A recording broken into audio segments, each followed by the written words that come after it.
Hello friends, example 91 में आप सभी का स्वागत है दोस्तों। आई होप आप लोग अच्छे से होंगे। हमें उम्मीद है कि आप लोग अच्छे से पढ़ाई कर रहे होंगे। और जो नहीं वीडियो को देखे होंगे, जैसे कि मान लीजिए हम एसएसटी का वीडियो अभी अपलोड कर रहे हैं, जो ईवीएस हुआ, सीडीपी हुआ, ये सब का जो थ्योरी नहीं पढ़ेंगे वो जाके प्लेलिस्ट में कृपया थ्योरी को पढ़िए। उसके बाद प्रीवियस ऑब्जेक्टिव क्वेश्चन भी कराया गया है, आप लोग उसको मन से देखिए। सचिन सर का नोट्स का है, इससे आप लोगों को रिवीजन करने में और फायदा होगा। और उसके बाद सेट बनाइए। चलिए दोस्तों, आगे हम वीडियो को स्टार्ट करते हैं। एसएसटी का बना रहे हैं दोस्तों, एसएसटी 12 का है दोस्तों, ये इस पार्ट को बना रहे हैं। आप लोग ये वीडियो कैसा लगता है आप लोग कमेंट कीजिएगा। थैंक यू दोस्तों। आगे हम चलिए बनाते हैं। सिंधु घाटी स्थलों पर पाए जाने वाली मोहरें किसकी बनी होती है दोस्तों? स्टीटाइट की दोस्तों। एसएसटी का वीडियो है दोस्तों, आप लोग कृपया इस वीडियो को पार्ट 12 है दोस्तों, एपिसोड 12 है, कृपया आप लोग देखिएगा। इसमें पूरा डिटेल से बताया जाएगा इस वीडियो में दोस्तों, डिस्कशन भी करवाया जाएगा दोस्तों। सिंधु घाटी स्थलों पर पाए जाने वाली मोहरों किसकी बनी होती है? स्टीटाइट की दोस्तों। चलिए नेक्स्ट इसका कुछ पॉइंट देखते हैं दोस्तों। सिंधु घाटी सभ्यता की प्राप्त मोहरें। पुरातत्वविदों ने हजारों मोहरों की खोज की है, जो आम तौर पर स्टीटाइट से बने होते हैं और कभी कभी गोमेद, शिष्ट, तांबा और फेस और टेराकोटा के होते हैं, जिसमें एक सिरा, एक सींग वाला बैल, गेंडा, बाघ, हाथी, बिजोन, बकरी, भैंसे जैसे जानवरों के सुंदर चित्र होते हैं। इंपॉर्टेंट पॉइंट्स देखिए दोस्तों। सिंधु घाटी सभ्यता। सिंधु सभ्यता को सिंधु घाटी सभ्यता या हड़प्पा सभ्यता भी कहा जाता है, जो भारतीय उपमहाद्वीप की सबसे पुरानी ज्ञात शहरी संस्कृति है। सिंधु नदी घाटी सभ्यता को कांस्य युग का समाज माना जाता है। सभ्यता की परमाणु तिथियां लगभग 2500 से 1700 ईसा पूर्व प्रतीत होती है। हालांकि दक्षिण स्थल बाद में दूसरी शताब्दी ईसा पूर्व में चले गए होंगे। सभ्यता का पहचान पहली बार 1921 में पंजाब क्षेत्र के हड़प्पा में और फिर 1922 में सिंध क्षेत्र में सिंधु नदी के पास मोहनजोदड़ो में हुई थी। सिंधु सभ्यता के दो बड़े शहरों हड़प्पा और मोहनजोदड़ो और 100 से अधिक कस्बे और गांव, जो अक्सर अपेक्षाकृत छोटे आकार के होते थे, से मिलकर बना हुआ है। चलिए नेक्स्ट देखते हैं दोस्तों। नेक्स्ट क्वेश्चन को देखते हैं। संविधान सभा की स्थापना किस वर्ष हुई थी? 1946 में दोस्तों। चलिए इसका कुछ पॉइंट पढ़ते हैं दोस्तों। संविधान सभा की स्थापना 1946 में हुई थी। कैबिनेट मिशन योजना के तहत 1946 में संविधान सभा का गठन किया गया था। एमएन राय ने पहली बार 1934 में संविधान सभा के विचार का प्रस्ताव रखा था। विधानसभा के सदस्यों का चुनाव प्रांतीय विधानसभाओं के सदस्यों द्वारा किया जाता है। इसका गठन भारत के संविधान को बनाने के लिए किया गया था।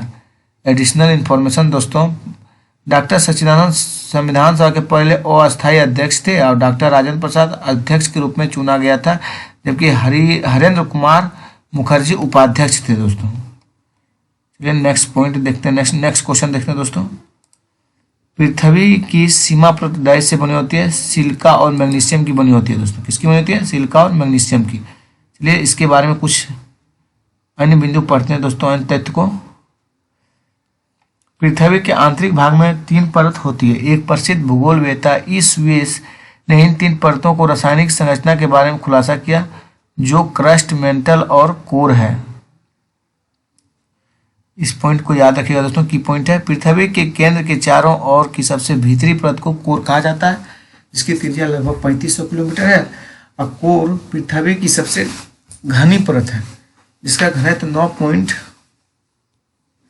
9.5 से 14.5 और कभी कभी इससे भी अधिक होता है।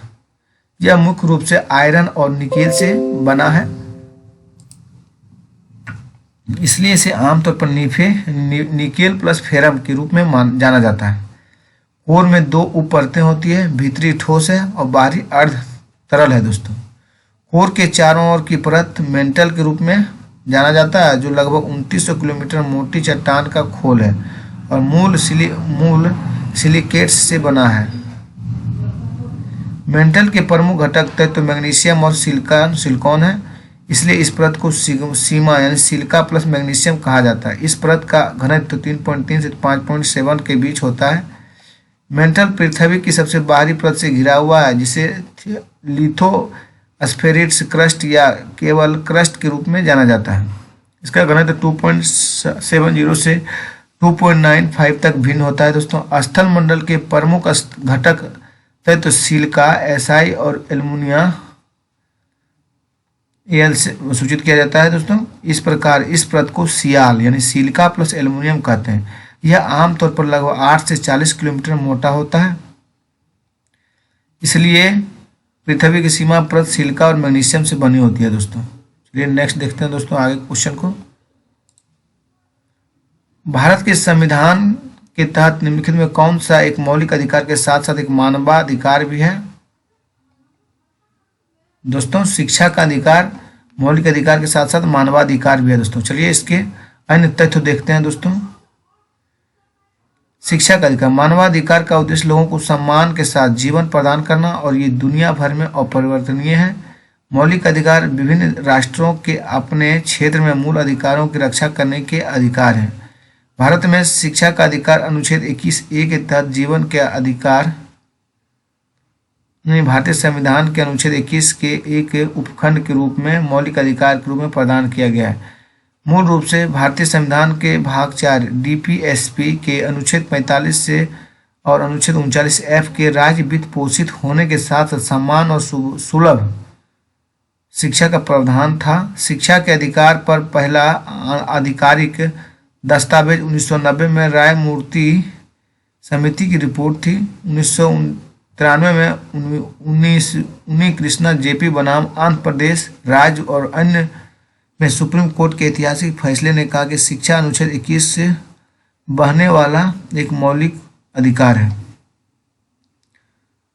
तपस मजूमदार समिति 1999 की स्थापना की गई, जिसमें अनुच्छेद 21A को शामिल किया गया। 2002 में 86वां संविधान संशोधन ने शिक्षा के अधिकार को संविधान के भाग 3 में मौलिक अधिकारों के रूप में प्रदान किया। अनुच्छेद 21 के A को सम्मिलित किया, जिसमें शिक्षा के अधिकार को 6 से 14 वर्ष के बीच के बच्चों के लिए मौलिक अधिकार बना दिया गया था। इसने एक अनुवर्ती कानून शिक्षा का अधिकार अधिनियम 2009 दिया। एडिशनल इन्फॉर्मेशन देखिए दोस्तों। सूचना का अधिकार, यह भारत की संसद का एक अधिनियम है जो नागरिकों के सूचना के अधिकार के संबंध में नियमों और प्रक्रियाओं को निर्धारित करता है। इसने पूर्व सूचना के स्वतंत्रता अधिनियम 2002 को प्रतिस्थापित किया। कार्य करने का अधिकार, यह अवधारणा है कि लोगों को कार्य करने या उत्पादक रोजगार में संलग्न होने का मानव अधिकार है और उन्हें ऐसा करने से रोका नहीं जाना चाहिए। हालांकि भारतीय संविधान स्पष्ट रूप से कार्य करने के अधिकार को मौलिक अधिकार के रूप में मान्यता नहीं देता है। इस अनुच्छेद 41 के तहत संविधान के भाग 4 राजनीति तय सिद्धांत में रखा गया, जो इसे न्यायालय में अपरिवर्तनीय बनाता है। चलिए नेक्स्ट दोस्तों आगे क्वेश्चन की ओर बढ़ते हैं। कौन सा पृथ्वी का मंडल नहीं है? ओजोन मंडल पृथ्वी का नहीं है दोस्तों। वायुमंडल, जैवमंडल और स्थल मंडल है दोस्तों। नेक्स्ट पॉइंट चलिए देखते हैं। 4 क्षेत्रों के नाम पत्थर, लिथो, वायु, वाष्प, एटमो, जल, हाइड्रो और जीवन जैव के लिए ग्रीक शब्दों में लिए गए हैं। ओजोन मंडल वायुमंडल का एक भाग है, इसलिए यह पृथ्वी का मंडल नहीं है। वायुमंडल की संरचना, वायुमंडल को पृथ्वी की सतह से शुरू करके 5 परतों में विभाजित किया गया। क्षोभमंडल दोस्तों 0 से 18 किलोमीटर तक है, इसमें वर्षा और मौसमी संबंधी घटनाएं होते हैं। समताप मंडल दोस्तों 18 से 50 किलोमीटर है। अब मध्य मंडल दोस्तों 50 से 85 किलोमीटर है। और ताप मंडल दोस्तों 85 से 500 किलोमीटर है। अब वायुमंडल दोस्तों 500 से 1600 किलोमीटर है। कुछ पॉइंट देखिए दोस्तों इंपॉर्टेंट। वायुमंडल में गैसों की परत है जो किसी ग्रह को घेरता है। पृथ्वी पर यह वह आवरण है जो जीवों को जीने की अनुमति देता है। वायुमंडलीय ओजोन हमें पराबैंगनी विकिरण से बचाती है।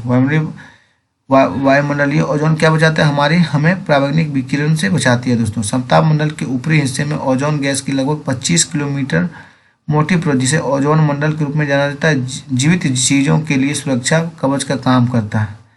ऑक्सीजन गैस ओजोन गैस में बदल जाती है और यह वातावरण में एक मोटी परत बनाती है। ओजोन परत सूर्य की किरणों को अवशोषित करते हैं और पृथ्वी पर मौजूद वनस्पतियों की रक्षा करता है। जैवमंडल दोस्तों, जैवमंडल पृथ्वी ग्रह की वह परत है जहाँ जीवन मौजूद है। जैवमंडल 4 परतों में से एक है जो पृथ्वी को स्थल मंडल यानी चट्टान, जलमंडल जल और वायुमंडल वायु के साथ घिरे हुए हैं। यह सभी परिस्थिति तंत्रों का योग है। स्थल मंडल दोस्तों, स्थल मंडल को हमारे ग्रह पृथ्वी के ठोस बाहरी भाग के रूप में परिभाषित किया जा सकता है। इसमें पृथ्वी की पापड़ी और ऊपरी मेंटल का ऊपरी भाग शामिल है।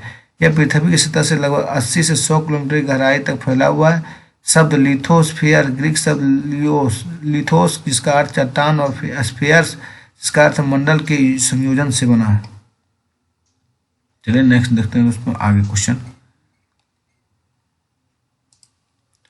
बीजक की रचना किसने की थी दोस्तों? कबीर। आप लोग जानते होंगे दोस्तों। चलिए कुछ इंपॉर्टेंट पॉइंट देख लेते हैं। बीजक यह कबीर द्वारा लिखा गया और यह कबीर पंथियों का एक पवित्र ग्रंथ है। बीजक कबीर एक मूर्ति भंजक है, क्रांतिकारी जो नाटकीय और हिंसक घटनाओं घोषणाओं को दिया गया। यह आधुनिक हिंदी के प्रमुख ग्रंथों में से एक है। बीजक द्वारा मुख्य टीका महात्मा पूरन साहब की है। चलिए नेक्स्ट पॉइंट दोस्तों देख चलते हैं।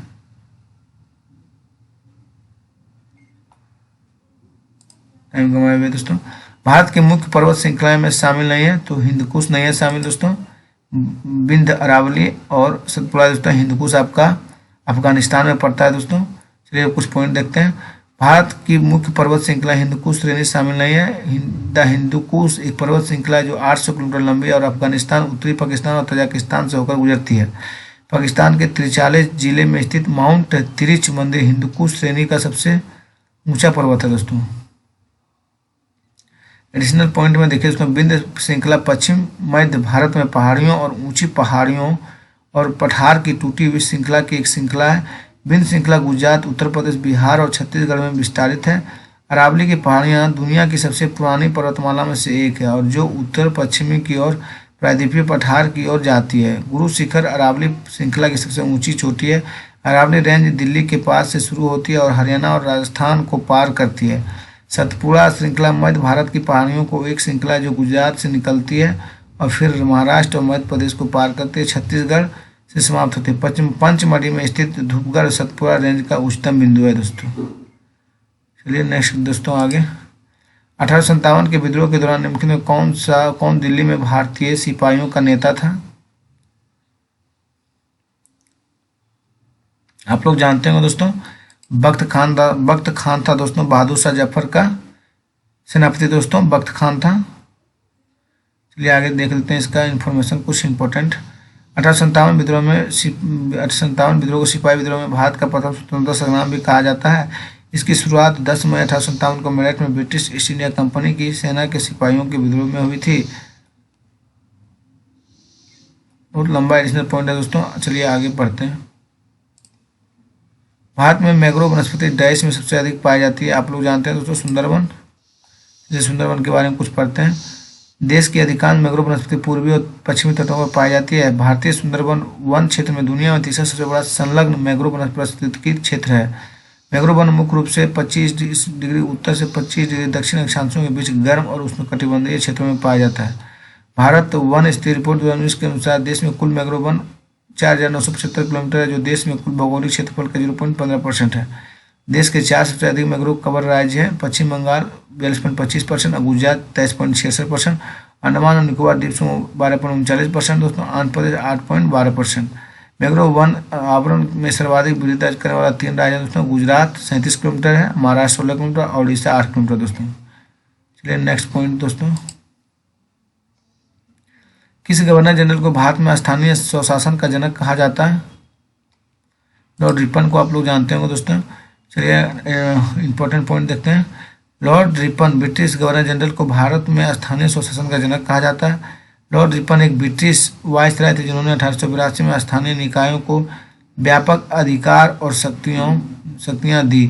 उन्होंने स्थानीय स्वशासन की शुरुआत की और भारत में प्रतिनिधि संस्थाओं के नींव रखी की पॉइंट लॉर्ड रिपन 1880-84 शासनकाल है दोस्तों। लॉर्ड रिपन को 1880 में भारत का वायसराय नियुक्त किया गया था और लॉर्ड रिपन प्रधानमंत्री FJ रॉबिन्सन यूके के पुत्र थे। उन लॉर्ड में 1869 और 1872 के तहत शुरू हुई वित्तीय उदारीकरण लॉर्ड रिपन द्वारा जारी रखा गया था। संकल्प ने प्रांतीय स्तर पर गैर सरकारी सदस्यों के साथ स्थानीय बोर्ड स्थापित करने में मदद की और यह इस देश में आधुनिक नगर पालिकाओं का आधार था। कारखाना अधिनियम पहला कारखाना लॉर्ड रिपन द्वारा पारित किया गया था। इस अधिनियम ने 7 साल में कम उम्र के बच्चों को काम करने और 12 साल से कम उम्र के बच्चों के लिए सीमित काम के घंटों को प्रतिबंधित कर दिया। लॉर्ड रिपन ने सर विलियम्स हंटर की अध्यक्षता में एक शिशु आयुक्त नियुक्त किया। उन्होंने सिविल सेवाओं के लिए आयु आवश्यकता को 18 वर्ष से बढ़ाकर 21 वर्ष कर दिया था। 1800 लॉर्ड लिटन 1876 से 1880 में 21 वर्ष से घटाकर 18 वर्ष कर दिया दोस्तों। चलिए नेक्स्ट पॉइंट देखते हैं दोस्तों। नेक्स्ट क्वेश्चन, एक इतिहास शिक्षक घटनाओं को कहानी बनाकर उसको तार्किक क्रम में बताकर ऐतिहासिक घटनाओं को वास्तविक चित्र प्रदान करना चाहता है। उसे निम्नलिखित में से किस शिक्षण सहायक सामग्री का उपयोग करना चाहिए दोस्तों? समय रेखा का दोस्तों। चलिए आगे देखते हैं दोस्तों। सामाजिक विज्ञान पढ़ाने के दौरान एक शिक्षक अधिगम गतिविधियों को सार्थक बनाने के लिए विभिन्न वस्तुओं, सामग्रियों, लोगों, स्थितियों और अनुभवों आदि को उपयोग करते हैं। वे सभी छात्रों को सार्थक तरीके से सीखने और शिक्षण अधिगम के उद्देश्य को प्राप्त करने में सहायता करने के लिए अधिगम की संसाधनों का गठन करते हैं। आइए हम इन कुछ शिक्षण संसाधनों पर चर्चा करें और सामाजिक विज्ञान के शिक्षण के प्रासंगिक हैं। चलिए नेक्स्ट देखते हैं दोस्तों। बहुत लंबा डिस्कशन है। कौन सामाजिक अध्ययन शिक्षण का उद्देश्य नहीं है? छात्रों को कुशलतापूर्वक उपयोग करके सामग्री को जांच करना, पर्यावरण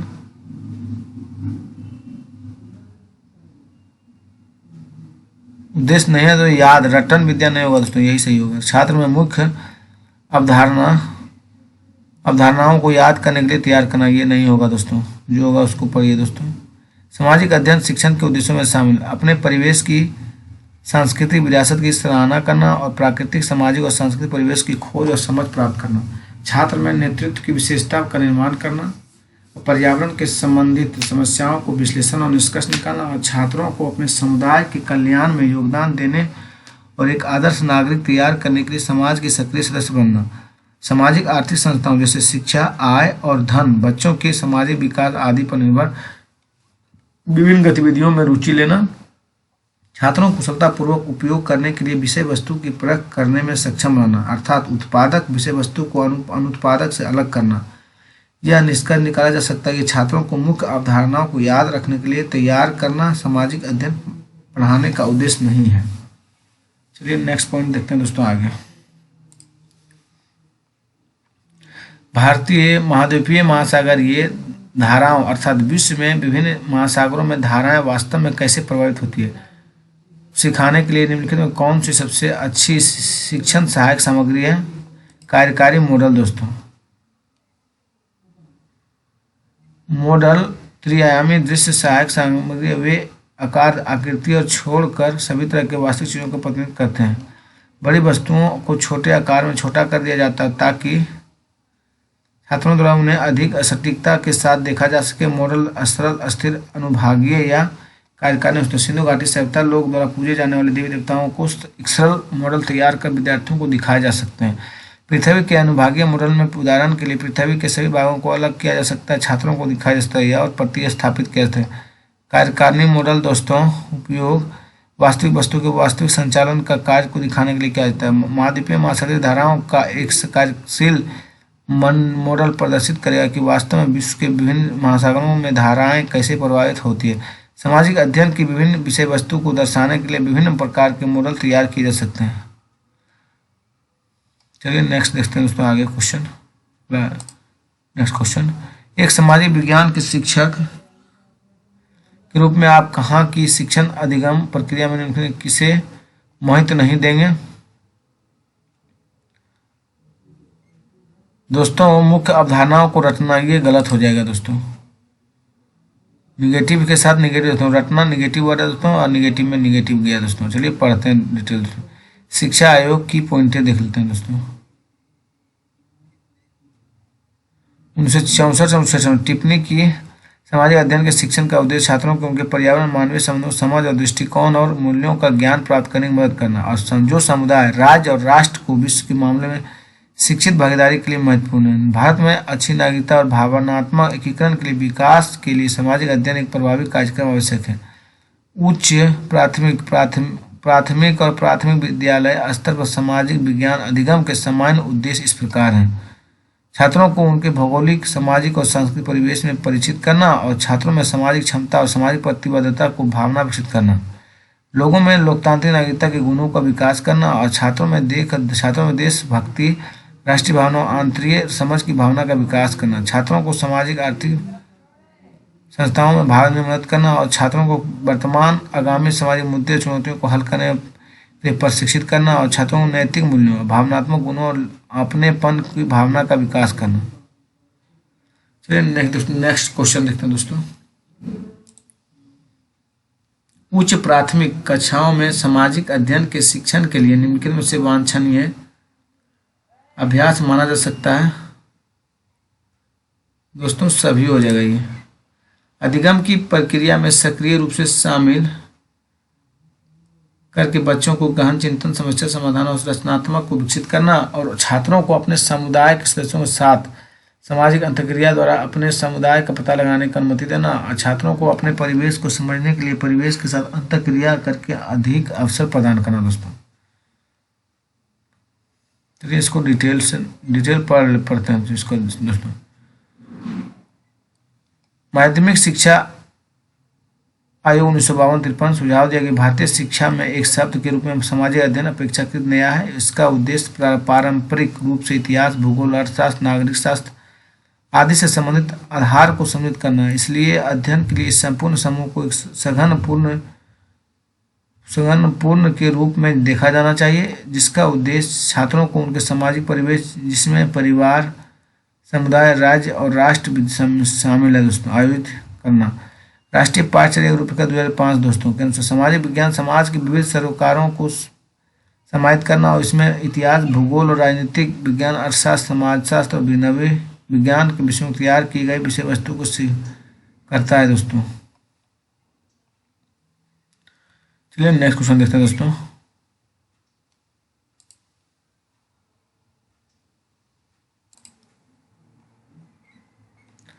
चलिए दोस्तों, आकलन के प्रकारों को उनके संबंधित कार्यों को सम्मिलित करना। रचनात्मक क्या होगा दोस्तों?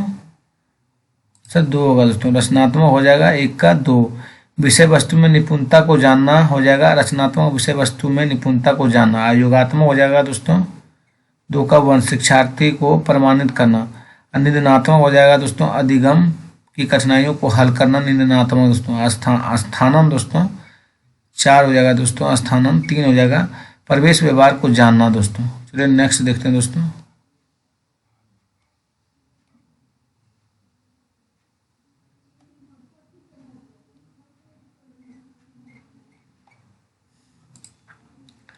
उच्च प्राथमिक स्तर पर सामाजिक अध्ययन के उद्देश्य के बारे में कौन सा कथन सही नहीं है दोस्तों?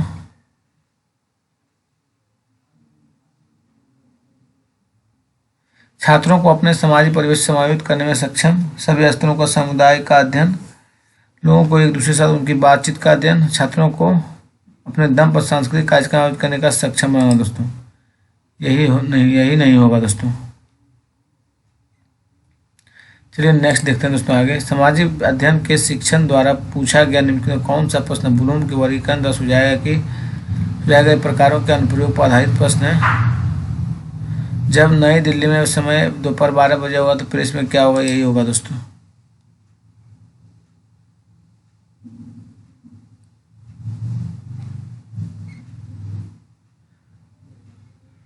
ब्लूम के शैक्षणिक उद्देश्यों के वर्गीकरण के प्रश्नों को वर्गीकृत किया गया था।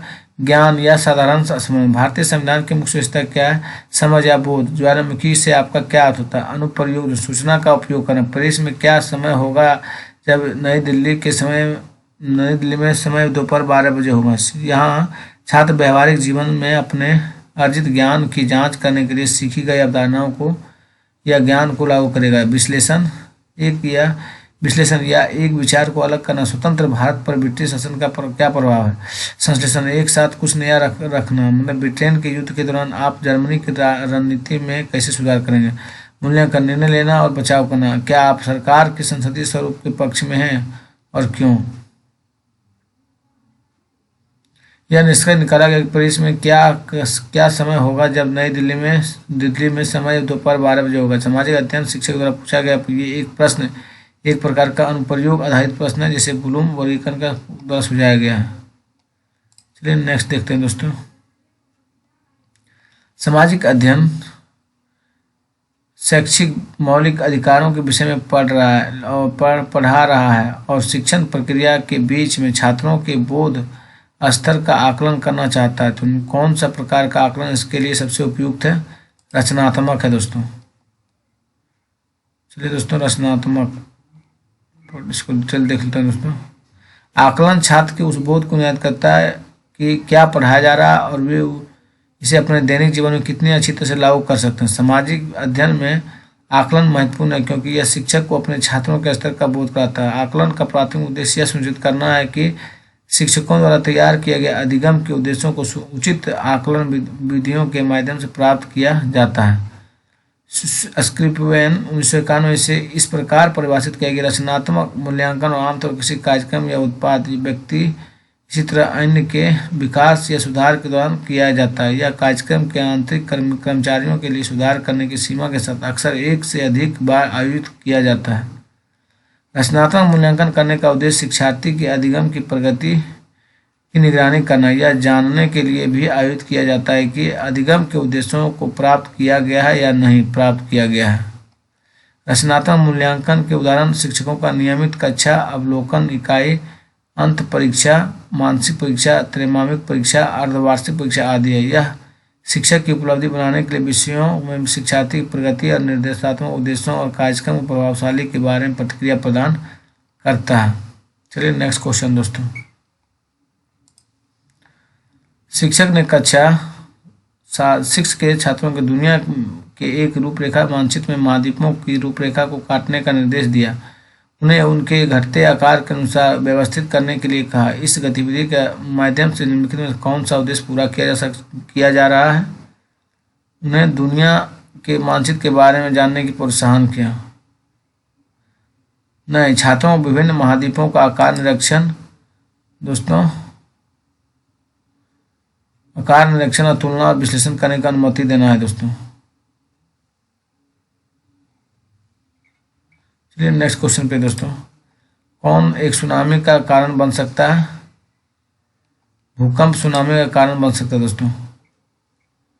पर सुनामी पानी के नीचे भूकंप, उल्कापिंड के प्रभाव, समुद्री तट पर भूस्खलन, ज्वालामुखी विस्फोट आदि से जुड़ी हिंसक समुद्री लहरों से उत्पन्न तरंगों का एक श्रृंखला है दोस्तों। हालांकि सुनामी का सबसे आम कारण समुद्री जल के नीचे आने वाले भूकंप होते हैं। सुनामी ज्वालामुखी यह भूपट्टी की सतह पर एक मुख है जिसके माध्यम से लावा, ज्वालामुखी, राख, चट्टानों और गैस निकलती है। हिमस्खलन दोस्तों यह बर्फ का एक पहाड़ी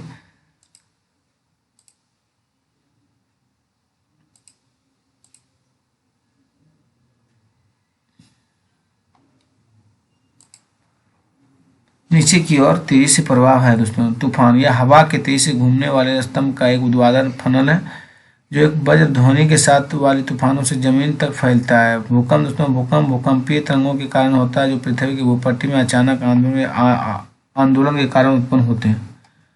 चलिए नेक्स्ट क्वेश्चन दोस्तों। कौन सा मौलिक कर्तव्य नहीं है दोस्तों। सरकार को कर देना मौलिक कर्तव्य नहीं है दोस्तों। बाद में किया दोस्तों। मौलिक कर्तव्य के बारे में महत्वपूर्ण जानकारी 1951 के में है दोस्तों।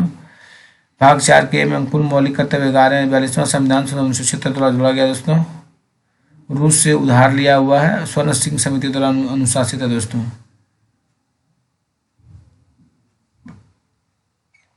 देखिए 11 मौलिक कर्तव्य सूची दोस्तों। संविधान का पालन करें और राष्ट्रीय ध्वज और राष्ट्रीय गान का सम्मान करें।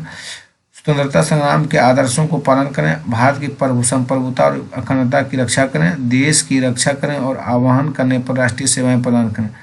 सामान्य भाईचारे का मंत्र, समग्र संस्कृति का संरक्षण करें और प्राकृतिक पर्यावरण का संरक्षण करें। वैज्ञानिक स्वभाव का विकास करें और सार्वजनिक संपत्ति की सुरक्षा करें। उत्कृष्टता के लिए प्रयास। सभी माता पिता अभिभावकों को अपने 6 से 14 वर्ष की आयु तक बच्चों को स्कूल भेजने की दायित्व।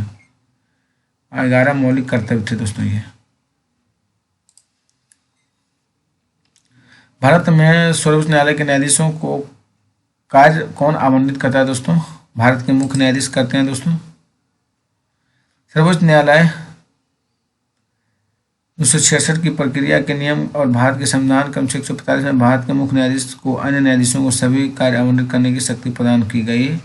मामले वापस करने के लिए बाध्य है।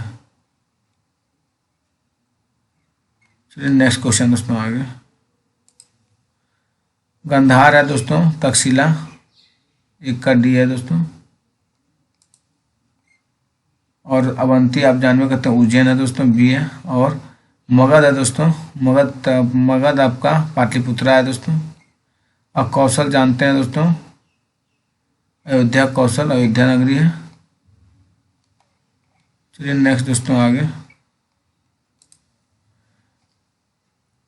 राज्यसभा में राज्य के प्रतिनिधि डैश द्वारा चुने जाते हैं दोस्तों। राज्य की विधानसभा के निर्वाचित सदस्य चुने जाते हैं राज्य में। राज्यसभा में राज्य के प्रतिनिधि देश के 2 राज्य में विधानसभा के निर्वाचित सदस्य होते हैं दोस्तों। चलिए आगे दोस्तों। किस राजवंश के शासन को भारतीय इतिहास के स्वर्ण काल कहा जाता है? आप लोग जानते हैं गुप्त वंश को। चलिए नेक्स्ट देखते हैं दोस्तों। कौन सा एक संरक्षित क्षेत्र नहीं है? चिड़ियाघर नहीं है दोस्तों संरक्षित क्षेत्र। बाद की दोस्तों सभी राष्ट्रीय उद्यान है, अभ्यारण्य और जीवमंडल भंडार ये सब है दोस्तों। राष्ट्रीय वो एक चलिए पढ़ते हैं कि एक राष्ट्रीय उद्यान अभ्यारण्य और बायोस्फीयर संरक्षण के प्रयोजन के लिए उपयोग में एक पार्क है जिसे राष्ट्रीय सरकारों ने बनाया और सुरक्षित किया। अक्सर यह प्राकृतिक अर्ध प्राकृतिक और विकसित भूमि का एक आरक्षित है जिसे एक संप्रभु राज्य घोषित करता है, उसका मालिक होता है। लेकिन एक चिड़ियाघर एक ऐसी सुविधा है जिसमें जानवरों को बाड़ों के भीतर रखा जाता है, उनकी देखभाल की जाती है, जनता के लिए प्रदर्शित किया जाता है। शब्द जूलॉजिकल गार्डन प्राणी विज्ञान जानवरों के अध्ययन से संबंधित करता है दोस्तों। चलिए नेक्स्ट क्वेश्चन दोस्तों आगे। दिल्ली सुल्तान अपने मुगलों के तहत सामाजिक वर्गों के बीच पदानुक्रम में कमी आई। आदिवासी समाज कई असमान वर्गों से विभाजित नहीं है, तो ये तो औसत 20 सहित है। चलिए नेक्स्ट दोस्तों देखते हैं। लोकसभा को भंग करने की शक्ति किसके पास होती है दोस्तों? राष्ट्रपति के पास होती है। भारतीय संविधान के अनुच्छेद 85 के 2 में बी के अनुसार भारत के राष्ट्रपति के पास लोकसभा भंग करने का अंतिम शक्ति है। लोकसभा का कार्यकाल 5 वर्ष का होता है, लेकिन संबंधित पदाधिकार चाहे तो इसे पहले भी भंग कर सकता है। लोकसभा के 2 तरीके से भंग किया जाता है। जब बहुमत का नेता सत्तारूढ़ दल लोकसभा भंग करता है, जब सबसे बड़े दल का नेता लोकसभा बहुमत हासिल नहीं करता है तो हकदार शक्ति राष्ट्रपति को अधिकार देता है। लोकसभा यह अनुच्छेद 81 के अंदर आता है। इसकी अधिकतम संख्या इसके एंग्लो इंडियन समुदाय के साथ 550+2 सदस्य हैं। इसमें राज्यों के 530 सदस्य और केंद्र शासित के 20 सदस्य शामिल होते हैं दोस्तों। लोकसभा की वर्तमान क्षमता 545 है। राज्यों के प्रतिनिधि सीधे वयस्क मताधिकार के आधार पर राज्यों के लोगों द्वारा चुने जाते हैं। प्रत्येक नागरिक जिनकी आयु 18 वर्ष से कम नहीं है और अन्यथा आयोग नहीं है ऐसे चुनाव में मतदान करने का हकदार है। लोकसभा का सामान्य कार्यकाल 5 वर्ष का होता है, लेकिन इसे राष्ट्रपति द्वारा पहले भी भंग किया जा सकता है। इसके शासनकाल में मुगल कला चित्रकला अपने उत्कर्ष पर पहुंचे दोस्तों। जहांगीर के शासनकाल में मुगल पेंटिंग फारसी लघु चित्रकला परंपरा से उभरी और अतिरिक्त हिंदू बौद्ध और जैन प्रभावों के साथ आमतौर पर एल्बमों की सुरक्षित पुस्तक चित्रण या एकल सीट का रूप लेती है। सम्राट जहांगीर यूरोपीय कला के प्रभावित है और उन्होंने अपने एटेलियर को यूरोपीय चित्रकला द्वारा पसंद किए गए एकल बिंदु परिप्रेक्ष्य का अनुकरण करने के लिए प्रोत्साहित किया था। अतिरिक्त जानकारियां बहुत लंबा है दोस्तों। चलिए पढ़ देते हैं दोस्तों लास्ट क्वेश्चन। जहांगीर उन्होंने पक्षियों फूलों जानवरों चित्रांकन और वैज्ञानिक अध्ययन में प्रोत्साहित किया जिन्हें एल्बमों में एकत्र किया गया था। मंसूर और मनोहर उनके प्रसिद्ध चित्रकारों में से था। लाहौर में रहने वाले जहांगीर ने अपने पूर्व वर्तनों की तुलना में कम निर्माण किया, लेकिन बलुआ पत्थर से संगमरमर के महत्वपूर्ण परिवर्तन को प्रभावित किया। थैंक यू दोस्तों, वीडियो को यहीं स्टॉप करते हैं, वीडियो बहुत लंबा बन जाएगा दोस्तों। पूरा अगर डिस्कशन पढ़ना शुरू करेंगे दोस्तों, वीडियो आपका बहुत लंबा जाएगा दोस्तों। धन्यवाद दोस्तों। वीडियो अगर पसंद आता है दोस्तों तो कमेंट और लाइक और शेयर कीजिए, तब इस तरह के वीडियो तब हम बनाएंगे दोस्तों डिस्कशन के साथ। इसे बहुत लंबा वीडियो बनेगा दोस्तों, 30 मिनट में 35 मिनट में दोस्तों 30 क्वेश्चन भी बढ़िया से नहीं होगा, जो कि बहुत क्वेश्चन का डिस्कशन नहीं किया दोस्तों। धन्यवाद दोस्तों।